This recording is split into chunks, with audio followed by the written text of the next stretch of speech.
ඔය අයගේ මොඩල් එක කමෙන්ට් කරන්නට කියලා වැඩක් නෑ.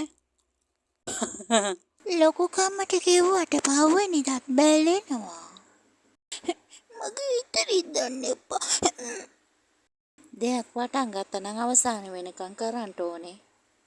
මේ රටේ උන් දන්නේ කනවැරෙන්ට වෙන මොනවද? මම අම්මට කියනවා. ලද දෙයින් සතුටු වෙන්න ඕනේ. ඒකයි ජීවිතේ.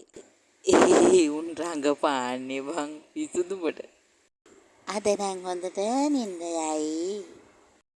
ඈ බං මාත් බලාගෙන ඉන්නේ තෝ මේකමනේ කමෙන්ට් කරන්නේ. ඈ තොට පිස්සුද? මේකම කමෙන්ට් කර ඉන්නේ. ඔබ හිතුවද අපිට වෙන වැඩ නැහැ කියලා උඹගේ ඔය කමෙන්ට් බල ඉන්න? අඩෝ නාට්‍ය බලනවට වැඩිය රස කමෙන්ට් බලන එක. ඔය වගේ මූසල කමෙන්ට් දාලා එක නැති කරන්න එපා ඒ ජොලිය. ඔබගේ ඔළුව වැදිලාද? අර ඉස්සර ෂෝ වල තියෙන ප්‍රධාන නිලියට පොල්ලෙන් ගහලා ඔළුව වැදිලා අමතක වෙලා. අන්න ඒ වගේ ඕකම මැසේජ් කරනවා එහෙම නෙමෙයි. මං යනවා. කමෙන්ට් කරන්නට ෂෙයා කරන්න. ඕගොල්ලන්ගේ අදහස ලියලා එවන්න. ලයික් කරන්න, සබ්ස්ක්‍රයිබ් කරන්න. වැදගත් කමෙන්ට් දාන්න. එතකොට මට තරහා යන්නේ නැහැ. මම යන්නම්.